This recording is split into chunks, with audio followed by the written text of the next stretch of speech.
style. So today people can get 25 meg, and in the next few months we'll be offering 100 meg broadband. So my first observation is, given that there are so many pressing needs in the Eden Valley, I'm not convinced of the need for overbuilding a network where there already is a high-speed network in existence.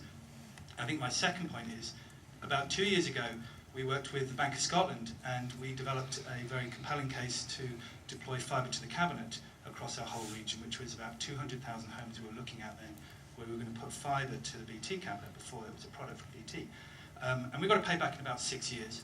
And prior to the crash and effectively the withdrawal of Bank of Scotland as a sort of main lender, that got the go-ahead to go ahead because actually the economics worked. And so one of my observations is I'm not quite convinced when we were looking at doing 200,000 homes with an £11 million bank loan, why BT would necessarily need so much money to essentially cherry-pick the best areas in Penrith, Carlisle and elsewhere, because I think players like ourselves and others will do that as soon as the bank money becomes available again.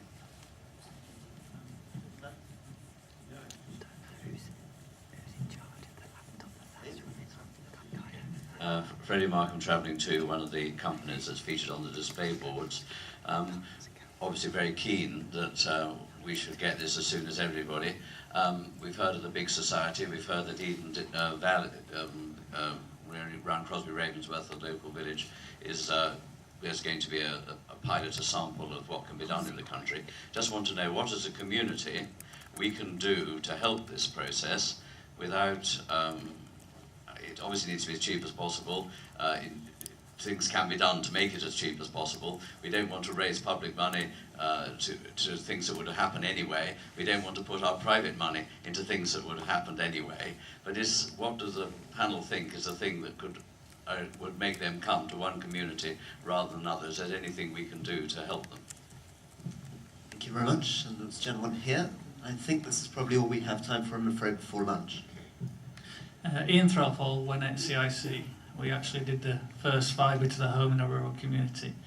There's an assumption here that there is going to be some public money. I want to know, if there is no public money, how am I going to get my community access to backhaul? Where we've come across is the challenge is, certainly probably the only incumbent is BT. When you come across BT, we can get farmers, we can engage our community, we can pull fibre. As you see later, you will see us mole plough fibre across kilometres of grass. But we come across excessive construction costs. We come across fibre. How do we break into that fibre so we can provide our community with enabling our community? I don't believe, and I read the press, there's no money.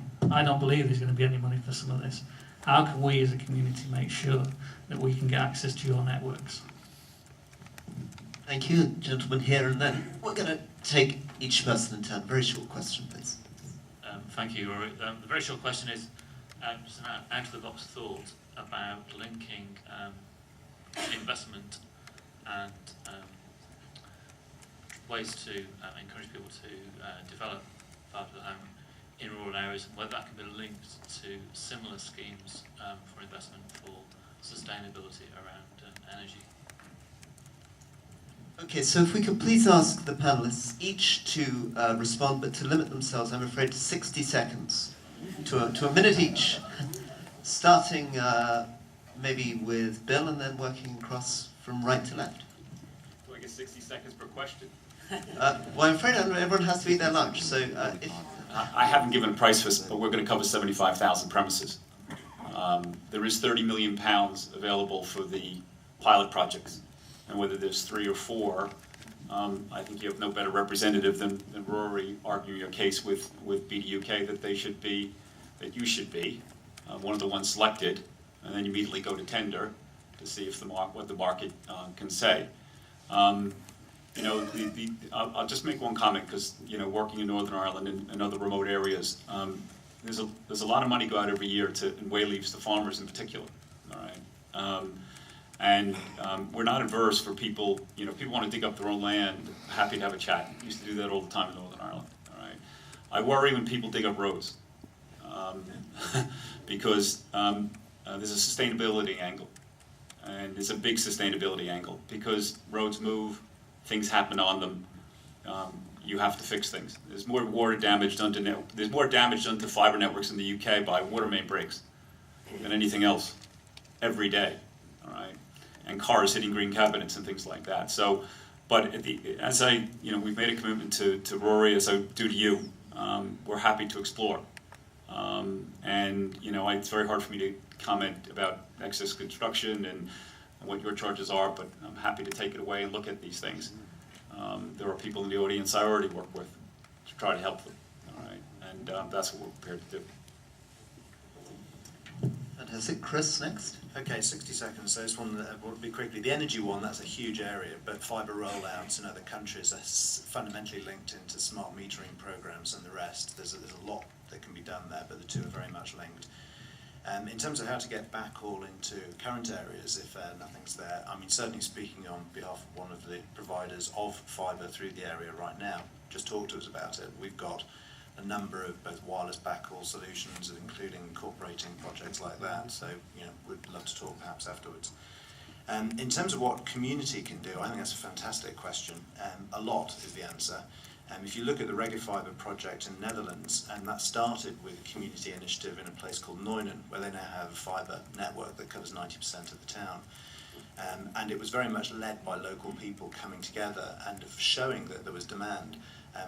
Sessions like this with the local community coming out, and as they left the door saying, if one was built and it was broadly offered to me a service at this price, I would buy it. Now that's commercially valuable to people thinking about making investments. So to gather yourselves together around plans for the future in that way is probably the single most useful thing that communities can do. It will definitely help. Thank you very much. Barry? Yeah, I think the thing I'd probably focus on most is that there's a limited pot of money and it's expensive to get out into the rural areas, so it's important to use what we already own in the public sector. Schools as providers of backhaul is a good candidate. I mean, there's 30,000 plus schools across the United Kingdom. A lot of those are in rural areas. They shouldn't be ignored. I mean, we should use all the assets that we have in these rural communities, pull them all together to get the maximum bangs for our bucks. Use public networks, look to work with commercial providers who can actually get into those rural areas. We have to think innovatively, I think, not just take the traditional telecoms model solutions. And I think there is a lot more that communities can do. It's surprising what you can do when a community pulls together. Chris made the point about you can't dig, and I think it was Bill who was talking about you can't dig up roads. That's the difference, I think, between the rural and the urban divide is, yes, you can't do much using the community in an urban area except aggregate demand. You can't dig up roads.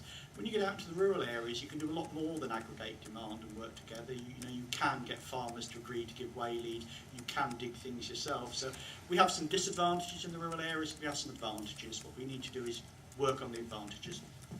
Thank you very much. Bring it Aidan. In the States, rural rollout is financed by municipal bonds, and I think there's a need for some equivalent instrument here, where if people in the local community effectively put money up and then get tax breaks on the interest, then that's a way again of getting pots of money. But that comes back to the other point exactly as you made. What I'm absolutely dead against is some form of what amounts to monoculture.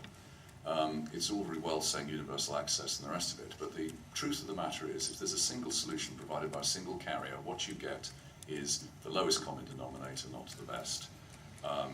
We're managing to get far greater performance out of equipment than it says in the box. But we're doing that because we're trying to get the most for our money and the most innovation out of what we've got. If there's a monoculture with this, with a single solution and one size fits all, it'll reduce diversity, and at the end of the day, the aggregate solutions produced to everybody will be lower. Okay, thank you very much. Gareth Davis. Yes, we've heard about a wide range of different types of approaches, ranging from community-based initiatives to much larger regional initiatives. And I think I would see that the challenge as being to try to, there are great examples of community-based initiatives, for example, in Alston, but in other parts of the country too, such as Rutland Telecom's activities. But the real challenge, I think, is to try to harness and retain the best elements of that, and we've heard a number of things that can bring to the party. But at the same time, meeting the challenges in terms of, for example, things like ensuring that you get an efficient network rollout. So at the end of the day you do get efficient deployment of plant and equipment. And also this point about retail competition. The residents of Hull, for example, have for many years been very proud of the fact that they have their own telephone company, but increasingly a number of them are unhappy about the fact that they don't actually have retail competition. So, you know, what I think would be a risk would be a patchwork of local monopolies, and it's important to ensure that service providers are able to come in and willing to come in to provide service once the infrastructure has been put in place. Okay, well, thank you all very much indeed, our audience too, for your patience and questions. It is time now for lunch, and after lunch, so please be back very promptly at 2:15. We're going to be hearing from Ms. Susan Walsall, who's the Chief Counsel of the US Small Business Administration, and Eric Garr, who was the manager of the US National Broadband Plan. So two very major players from the United States, and then on to Cumbrian communities. So lunch, please, out of the top left, and see everyone.